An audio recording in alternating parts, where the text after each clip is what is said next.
Salut, je suis Rousse et je viens vous parler de mes favoris d'avril. Alors j'ai décidé de tout mélanger. Pourquoi pas. Et aussi parce que peut-être que certaines personnes, si je mélangeais pas, auraient envie que de voir les favoris de beauté et du coup elles passeraient à côté de certaines choses merveilleuses que j'ai envie de vous présenter quand même. Et donc ça crée une embûche pour vous. Certains favoris random vont être placés au milieu de cette vidéo. Tiens, je vais commencer par le truc que j'ai sous les yeux. Alors pour le coup c'est un favori de beauté. Et puis c'est aussi pas quelque chose de entièrement... Ah, il est tout sale.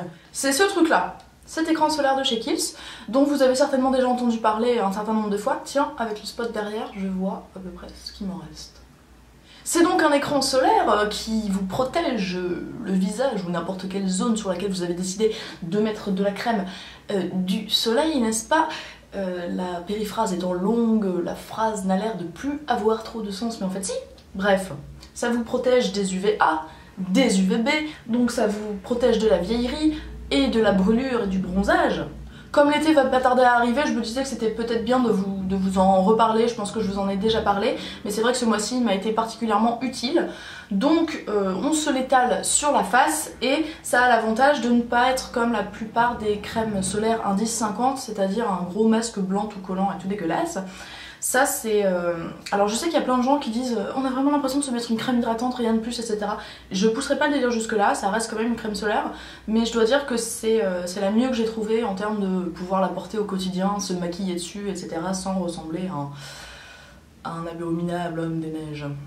Un petit verre de whisky. Je déteste boire avec du rouge à lèvres.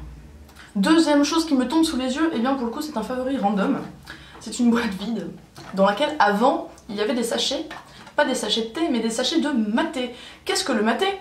Le maté est un espèce de truc qui ressemble un peu à du thé, mais ce sont des plantes différentes, ça vient d'Amérique du Sud, je pense. Et en fait c'est, comment dire, quelque chose qu'on laisse infuser dans l'eau comme le thé, mais ça donne plein d'énergie, c'est plutôt cool et ça a un goût assez chelou, un peu... inexplicable si vous n'avez pas goûté, mais moi j'aime bien et maintenant je suis devenue limite accro à ça, genre le matin de temps en temps je suis là, non, je vais pas me prendre un thé, je vais me prendre un maté. Voilà, donc moi j'ai celui-là qui vient d'un magasin bio. Le bio c'est bien, c'est quelque chose de vert, de sympa, de... Là par exemple on dirait que j'en ai bu 15 mais en fait non, en fait je suis complètement sobre, à part le whisky. Troisième chose, ce truc là, ce mascara. Il y a des motos qui ont décidé de faire le tour du quartier en faisant... En fait ils ont attendu que je commence à filmer cette vidéo pour faire plein de bruit. Mais à coup de pas, j'ai oublié d'éteindre le son de mon ordi.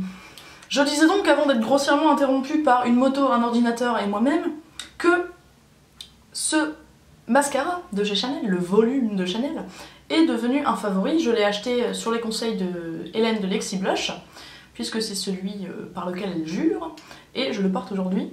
Vous voyez qu'il fait des gros cils très volumineux.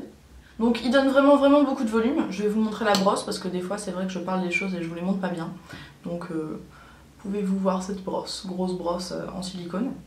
Et il a tendance un peu à faire des paquets, mais c'est justement un peu un parti pris en fait, j'ai envie de dire. Je fais ça quand j'ai envie d'avoir des gros cils un peu années 60, et particulièrement sur les cils du bas, je trouve que ça fait un effet justement très années 60 que j'aime beaucoup. C'est pas un mascara que je recommanderais à tout le monde, puisqu'il fait quand même des gros cils comme ça, puis il faut apprendre à le maîtriser, parce qu'au début c'est genre paquet, bonjour, des cils tout collés comme ça.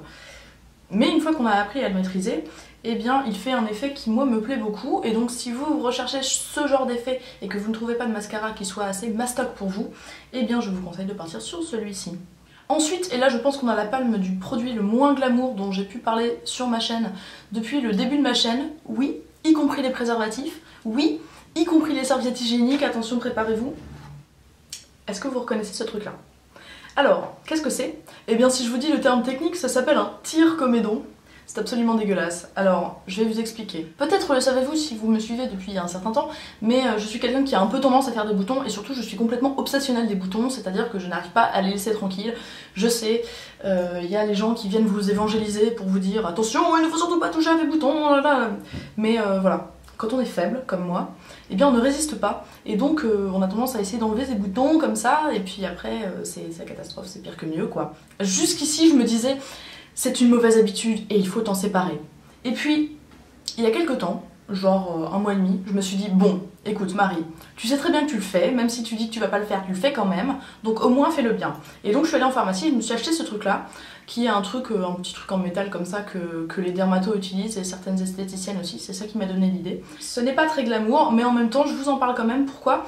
Parce que si vous faites partie de ces gens-là qui sont comme moi et qui ne résistent pas à la tentation de tripoter leurs boutons, eh bien faites-le bien, parce qu'avec ça, ça marche vachement mieux. On a besoin de beaucoup moins appuyer, on se fait pas des saloperies avec les ongles, etc. On nettoie, on désinfecte, donc c'est très hygiénique. Ça marche très bien, mais je crois que je l'ai dit. Enfin bref, en gros ça permet de sortir le truc proprement et puis après d'avoir vachement moins de marques que si on l'avait fait soi-même avec ses gros doigts tout dégueulasses. Ou même ses gros doigts propres. Donc voilà, ça peut être quelque chose à quoi penser, en plus ça coûte rien du tout. C'est juste quelque chose qui est pas hyper glamour, je dois dire que je le mettrai pas comme ça sur un coussin en satin, mais dans un tiroir ça passe très bien, et puis ça peut vous aider beaucoup dans la vie. Repartons maintenant sur un favori random. Allez, allez-vous réussir à deviner ce que c'est? Eh ben oui, c'est lunettes de soleil. C'est lunettes de soleil que j'ai achetées chez Monoprix, qui sont sympas, qui ont un petit motif un peu écaille comme ça, qui sont grandissimes, ce que j'apprécie beaucoup, puisque je trouve que les lunettes de soleil grandissimes sont très sympas, surtout quand on a les cheveux courts. Voilà, je les aime beaucoup, je les ai payées genre, je sais plus, 20 € je crois, donc sympa, un favori de ce mois-ci. Retournons un peu dans la beauté avec ce blush de chez MAC, que vous avez certainement vu déjà apparaître sur ma chaîne si vous me suivez depuis un moment, puisque je l'utilise un peu tout le temps en ce moment. C'est un blush Mineralize, ce qui signifie qu'il est assez lumineux, pas pailleté mais lumineux. C'est une couleur vraiment pêche, qui fait pas partie du tout des couleurs que j'ai déjà. Moi je décline beaucoup les roses, mais par contre les pêches c'est pas quelque chose que j'ai, donc celui-ci c'est un peu mon premier blush pêche. Et je l'aime vachement en fait. Avant j'avais pas de blush pêche parce que je me disais oui en fait ça me va pas trop. Mais finalement quand j'ai pas envie d'avoir les joues roses, parce que ça arrive, et ben je mets ça et je le aime beaucoup. En plus il ne descend absolument pas, donc c'est le genre de truc qui vous dure toute la vie. Par contre je vous le présente, mais il me semble que c'était une édition limitée. Donc voilà, je vous le présente juste pour vous emmerder.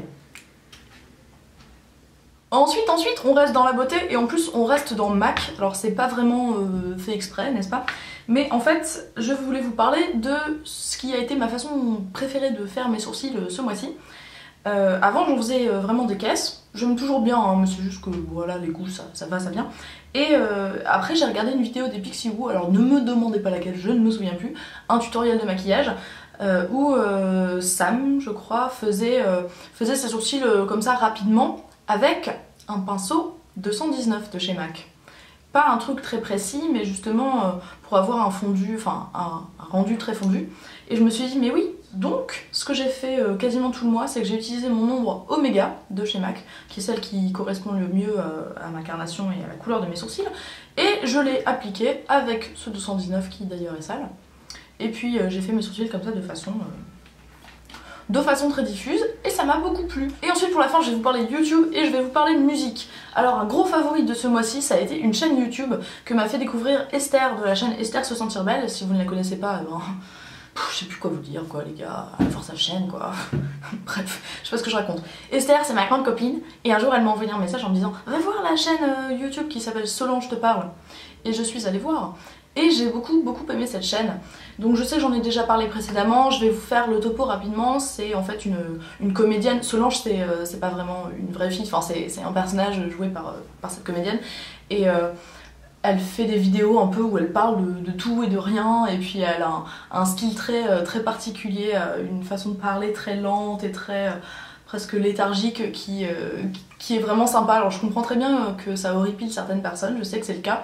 Moi c'est pas du tout le cas, j'aime beaucoup ce qu'elle fait. Je la trouve très drôle et en même temps ce qu'elle fait c'est pas de l'humour comme ça, mais en même temps tu sens que derrière il y a une personnalité que je crois déceler et que j'aime beaucoup. En tout cas je ne peux que vous conseiller d'aller voir cette chaîne, c'est très original. Soit vous aimerez pas du tout, soit il se peut que vous soyez comme moi et que vous vous disiez mais où étais-je pendant tout ce temps, pourquoi ne connaissais-je pas cette chaîne. Et ensuite pour vous parler musique, eh bien j'ai un objet et un artiste à vous présenter.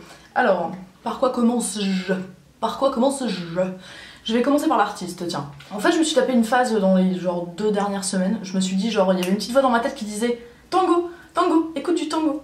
Et j'ai découvert un artiste qui est genre ultra méga connu. En fait, on va dire, je l'ai redécouvert puisque je connaissais un certain nombre de ses morceaux par d'autres biais. En fait, je ne savais pas que c'était lui. Et donc j'ai un jour découvert que derrière certains morceaux que j'adorais et dont je savais pas d'où ils venaient, il y avait un homme qui s'appelle Astor Piazzolla et qui est un grand maître du tango argentin, me dit Wikipédia. Bref, c'est un homme qui est mort maintenant, mais qui était accordéoniste. Et déjà l'accordéon, ça c'est un truc, je sais pas, il y a un truc avec l'accordéon qui fait que j'adore. Et un jour, je vous le dis les gars, je me mettrai à l'accordéon, mais ça sera quand j'aurai envie d'investir beaucoup d'argent et beaucoup de temps dedans, parce que c'est pas forcément très facile. Mais bref, c'est un instrument que j'aime beaucoup, et puis ce gars-là a fait des morceaux juste incroyables. Alors si vous n'aimez pas le tango, ça ne vous dira rien du tout, mais moi j'aime vachement, donc je vous mettrai en barre d'infos son nom et puis des liens vers certaines de ses, j'allais dire de ses vidéos, non pas de ses vidéos mais de ses morceaux via YouTube. Je vous conseille particulièrement Libertango qui est la plus connue et qui est un air qui après ne vous sort plus de la tête. Voilà. D'ailleurs, peut-être vous posiez-vous la question, le tango, tiens c'est marrant, ça me rappelle quelque chose. Dans la vidéo que j'ai faite avec Lexi Blush, il y avait une question avec un nain chinois qui dansait le tango. Et bien ça me venait de ça, puisque dans ma tête, j'avais toujours du tango. Et je finis par le dernier favori, là, il faut que je me lève. Oh là là là là là.